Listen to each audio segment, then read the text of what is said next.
It is a truth universally acknowledged that a single man in possession of a good fortune must be in want of a wife. That's it, that's the intro. Welcome to The Bright Side, a place where we talk about our favorite things. I'm Maddie, and we're shaking things up a little because for the first time on this show, we are not talking about a franchise or series, but an author.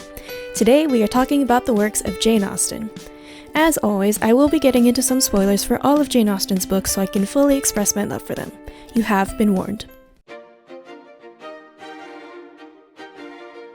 My first exposure to Jane Austen stories was through movie adaptations, more specifically the 2005 Pride and Prejudice with Keira Knightley.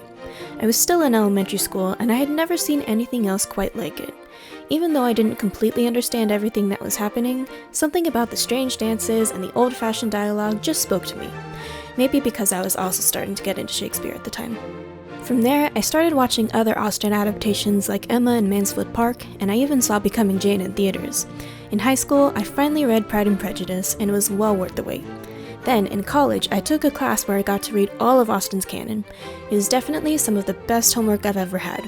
After that, I got to take a trip to England and I visited Jane Austen's house in Chawton, which is now a museum. It was such a cool experience getting to retrace the footsteps of one of my favorite writers. Everyday people and their relationships with each other are at the heart of every Austen novel. There can be a lot of them to keep track of, but that's what makes each book feel real and fleshed out. And while romance is still very essential, having so many characters also allowed Austen to explore other kinds of relationships, from family to friends to enemies to any combination thereof. These varying dynamics really feed into the plot and raise the stakes. Out of all the characters, however, the spotlight belongs to Jane Austen's heroines, the all-important filter through which we experience the story. Although all of Austen's main characters generally go through the same plot by falling in love and ending the novel engaged, they're all pretty distinctive characters. They each have their virtues, their flaws, and their own unique perspectives. It makes it kind of easy to get the character you want on most Which Jane Austen Heroine Are You quizzes. In a way, they're kind of like Disney princesses, but from the Regency era. While Austen's books pretty much always end with the main character getting engaged to the man of their choice, they all have different ways of getting there.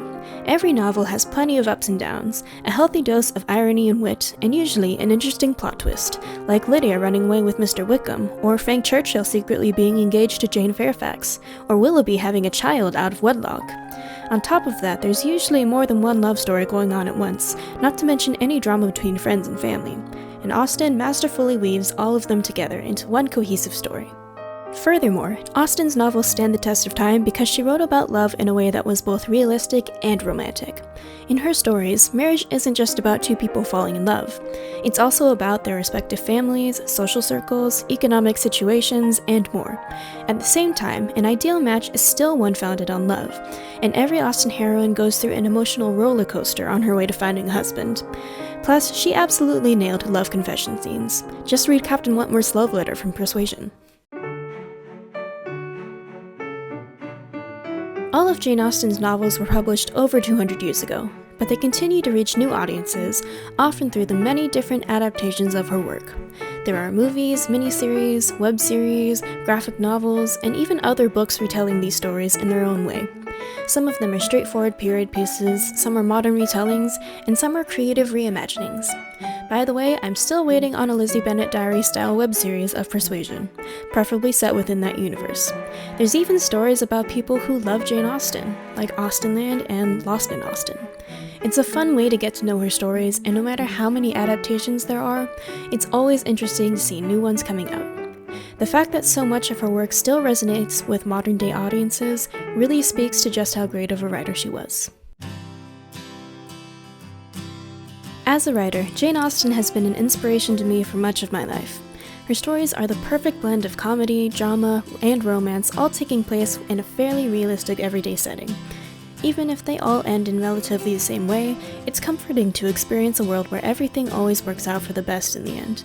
There's so many ways to revisit Jane Austen, whether it's through her books, the many adaptations made since, or learning about the woman behind the stories. We may already have her complete works, but on the bright side, new people are always discovering Jane Austen's canon, keeping her stories alive centuries after they were first published. Thank you for watching The Bright Side on the Daily Fandom's YouTube channel. Now, you might have heard we just rebranded, and we're no longer at thedailyfandom.com, but instead at thedailyfandom.org. So if you want more of the Daily Fandom content and you want to keep updated with our new rebrand and the wonderful additions we're making, then head to thedailyfandom.org.